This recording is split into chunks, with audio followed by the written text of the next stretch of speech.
세례 요한이 예수님과 자기 자신을 비교하고 있습니다. 어떻게 비교하고 있냐면 11절 중간에 보면 내 뒤에 오시는 이는 하면서 예수님을 말하고 있는데 그분이 어떤 분이냐면 나보다 능력이 많으시니 나는 그의 신을 들기도 감당하지 못하겠노라. 신이라고 하는 것은 가장 밑바닥에 있죠. 그러니까 예수님이 신고 있는 그 신을 내가 들기도 감당하지 못할 정도로 자기는 너무나 미천한 존재이고 낮은 존재이다. 예수님과 비교해서 자기는 아무 존재도 아니다. 이렇게 말하고 있는 거예요.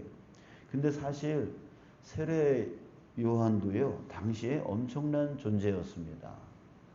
왜냐하면 앞에 우리가 봤던 대로 그에게 예루살렘으로부터 온 유대 그리고 요단강 사방에서 많은 사람들이 그를 찾아올 정도로 그는 대단한 사람이었고요. 또 콧대 높은 그 바리새인과 사두개인, 이 사두개인들은 정치인들이에요. 지금으로 말하면 국회의원 정도의 그런 높은 직급의 그런 사람들인데 이런 사람들이 그 세례 요한을 찾아와서 세례받겠다고 고개를 숙이고 했던 상황이었던 거죠.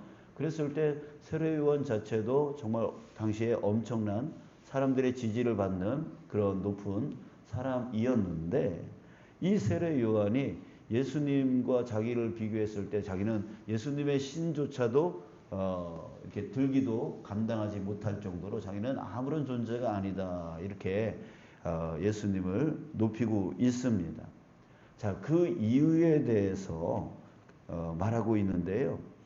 11절 다시 한번 보면 나는 너희로 회개하게 하기 위하여 물로 세례를 베풀거니와 물 세례를 주는 자다라고 말하는데 이 물이라고 하는 것은 뭐 하는 겁니까? 그냥 몸에 묻어있는 겉에 그 묻어있는 때를 벗기는 정도의 그런 정도가 바로 물세례라는 거죠. 그냥 겉만 씻는 그런 자이지만 예수님은 어떤 분이냐면 11절 끝에 보면 뭐라고 그래요? 그는 성령과 불로 너희에게 세례를 베푸실 것이요. 성령과 불. 자, 물과 불을 비교하고 있어요. 물은 겉을 씻는 정도이지만 불은 어떻게 해요? 완전히 태워서 소멸시켜 버리죠. 자, 이렇게 표현한 이유는 뭐냐면 예수님은 그냥 물로 씻는 정도의 세례가 아니라 완전히 존재 자체를 바꿔버린다는 거예요. 우리는 이전에 예수 믿기 이전에 어떤 존재였습니까? 죄의 종이었고 사단의 종이었습니다. 그래서 우리는 고통과 고난 속에 살 수밖에 없었습니다. 자, 그런데 지금은 어떤 존재가 되었습니까? 하나님의 자녀가 되었습니다. 존재 자체를 바꿔버린다는 거예요. 그러니까 예수님은 우리의 존재 자체를 바꾼다는 거예요. 자, 이런 분이 바로 우리가 믿고 있는 예수님입니다. 그래서 우리가 예수님을 믿음을 통해서 우리는 존재가 바뀐 거예요.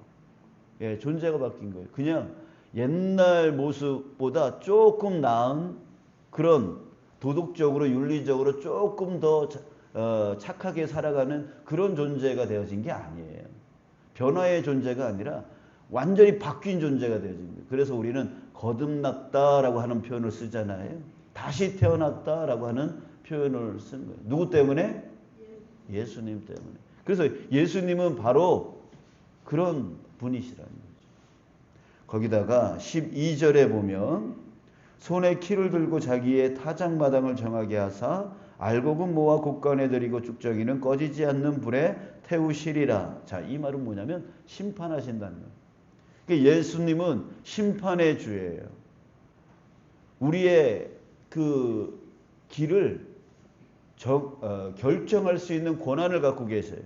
어떤 길이냐면 바로 천국과 지옥을 가를 수 있는, 결정할 수 있는 그 권한이 바로 예수님께 있다라고 하는 거죠. 그러니까 예수님이 우리를 지옥으로 떨길 수도 있고 천국으로 인도할 수도 있다는 거예요. 그래서 예수님을 믿는 자들에게는 하나님의 자녀가 되는 권세가 주어져서 바로 천국으로 나아갈 수 있게 되어지고, 그렇지 않은 자는 지옥으로 가는. 그러니까 바로 예수님은 나의 이 천국과 지옥의 그 길을 결정할 수 있는 그 권한이 있는 분, 그 결정권을 갖고 계신 분이 바로 예수님이다라고 하는 거죠.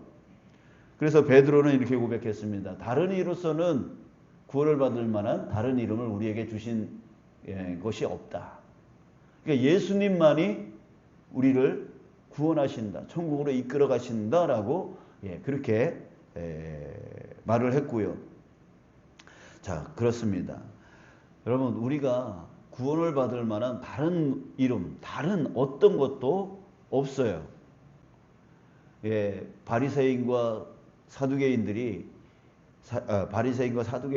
세례 요한이, 야, 너희들 아브라함의 자손이라고 자랑하지 말아라. 그거 아무것도 아니다라고 얘기를 했습니다. 그러니까 우리의 혈통 아무것도 아니에요. 여러분들이 지금 신앙연륜 30년, 40년 그거 아무것도 아니에요. 여러분들이 지금까지 했던 헌금의 액수 그것 아무것도 아니고, 뭐 전도를 몇 명 했느냐 이것도 아무것도 아닌 거예요. 오로지 우리의 구원을 결정짓는 것은 무엇입니까? 바로 그 이름, 바로 예수 그리스도라는 거예요. 예수 그리스도. 오늘 내가 예수 그리스도를 내가 붙들고 있느냐, 요한계시록에 보면 그것을 인을 친다라고 말해요. 여러분들의 이마에 예수 그리스도의 도장이 찍혀져 있느냐, 이게 중요한 거예요. 여러분들, 제가 지난 거의 1년 동안 서류 이렇게 작업하는 거 진짜 많이 했습니다. 근데 서류에서 제일 중요한 게 뭔지 아세요? 뭐예요? 도장이에요, 도장. 그 도장 때문에 저기 교단에, 유지도단에 그 도장 받으려고 또 한 나흘, 일주일이 걸려요.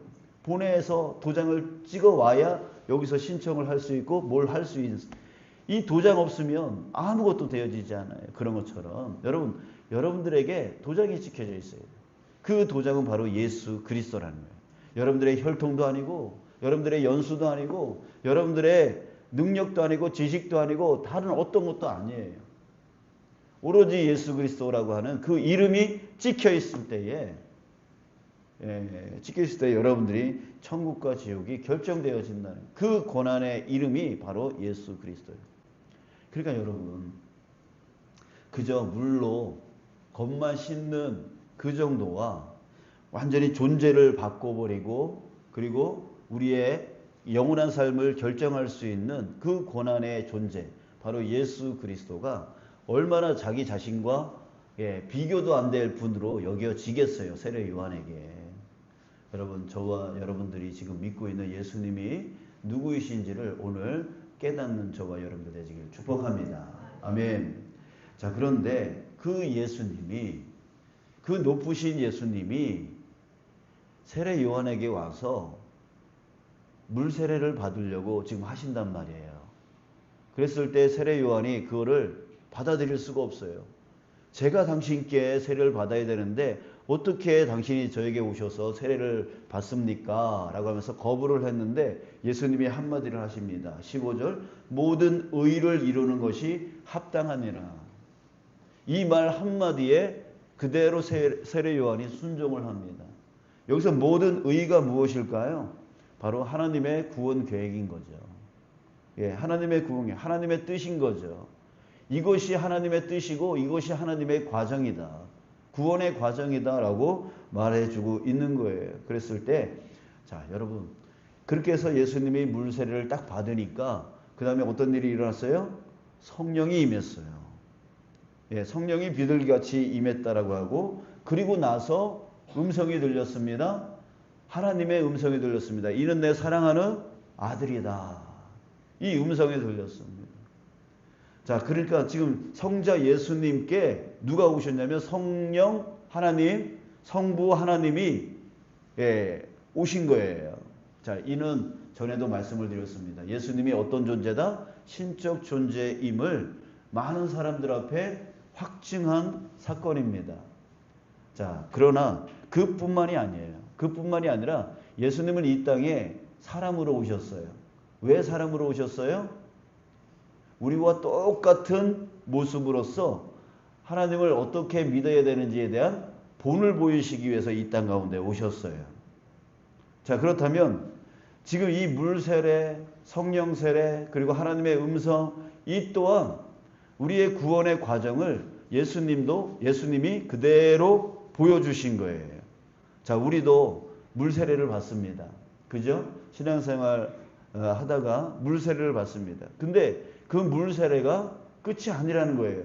그 물 세례를 우리가 받았다고 해가지고 우리가 구원받은 하나님의 백성이 되는 게 아니라고요. 그 물 세례는 그저 뭐예요? 어제 우리 말씀 나눴죠? 예, 봄에 씨를 뿌리기 위해서 뭘 한다고요? 기경을 한다고요. 그 씨앗이 땅에 잘 들어갈 수 있도록, 그래서 발아에서 싹을 트고 열매를 맺을 수 있도록 그 땅을 부드럽게 만드는 작업을 해야 된다고. 그런 것처럼 바로 세례 요한은 주님의 길을 예비한 자예요. 예, 사람들이 예수님을 잘 믿기 위해서 먼저 회개함을 인해서 그 마음의 밭을 준비하게 하기 위한 거라는 거예요. 그러니까 물 세례라고 하는 것은 바로 그런 작업이라는 거죠. 그러니까 그냥 구원으로 가는 과정일 뿐이지 그 물 세례를 받았다고 해서 나는 구원받았습니다, 이게 아니라는 거죠. 그러면 구원은 언제 일어나냐? 바로 그 다음 성령이 임하는 거예요. 이걸 우리는 성령 세례라고 하는 거예요. 성령이 임하는 거예요. 그리고 나서 음성이 들려요. 이는 내 사랑하는 아들이다. 여러분, 이것이 바로 성령 세례에 의한 완전히 거듭남을 말하고 있는 겁니다. 성령 세례가 임할 때에 하나님께서 확증해 주신 거죠. 너는 이제 내 아들이다. 너는 이제 내 자녀다. 이게 되는 거예요. 그러니까 여러분, 우리가 교회 다니면서 물 세례 받았다고 해서 나는 구원받았어, 이게 아닌 거죠. 예수 그리스도를 나의 구원의 주님으로 영접할 때, 그때 성령이 임해서 나에게 확증을 시켜주는 거예요. 도장을 꽝 찍어주는 거예요. 그 꽝 찍어주는 게 바로 하나님의 그 음성 가운데 너는 이제 내 사랑하는 아들이다, 내 자녀다, 이거죠. 자, 여러분, 혹이라도 뭐 그럴 리는 없겠지만 우리 중에 나는 물 세례 받음으로 나는 이제 구원받았어 라고 하는 것으로 그냥 끝나버리고, 이 성령의 세례, 이 성령 세례에 의해서 정말 하나님의 그 자녀임이 확증되어지는 이 과정이 만약에 없었다면 여러분 다시 한번 소망하시기 바랍니다. 예, 우리 다시 재점검한다는 것은 중요한 거예요. 예, 중요한 거예요. 그러니까 나는 구원받았어 라고만 생각하지 마시고 혹이라도 하면서 내 자신이 정말 성령 세례를 받았는지, 그래서 하나님의 자녀로서의 확증을 받은 자인지, 나에게 정말 예수 그리스도의 그 도장이 찍혀 있는지, 예, 그것을 우리 다시 한번 점검하시고 또 다시 점검하시고. 우리 암에 걸리면 뭘 해야 되냐면 다 치료받았다고 해서 끝나는 게 아니에요.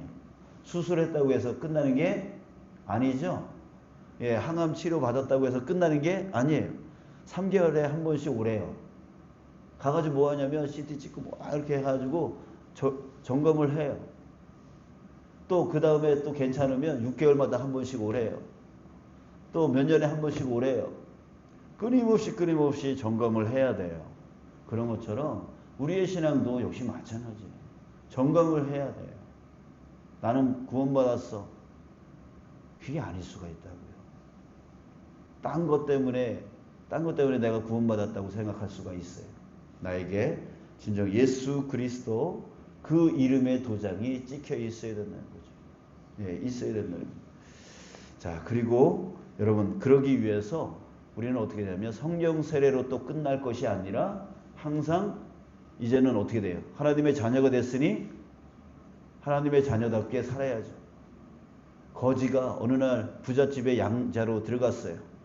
그럼 어떻게 살아야 돼요? 여전히 거지처럼 살아야 돼요? 아니죠. 이제는 부잣집 양자처럼 살아야죠. 그런 것처럼 우리가 이전에는 죄의 종이었고 사단의 종이었을 때 이제는 예수님으로 인하여 하나님의 자녀가 되었다면 이젠 자녀다운 삶을 살아야죠. 그 방법이 뭐냐면 바로 성령 충만의 삶이에요.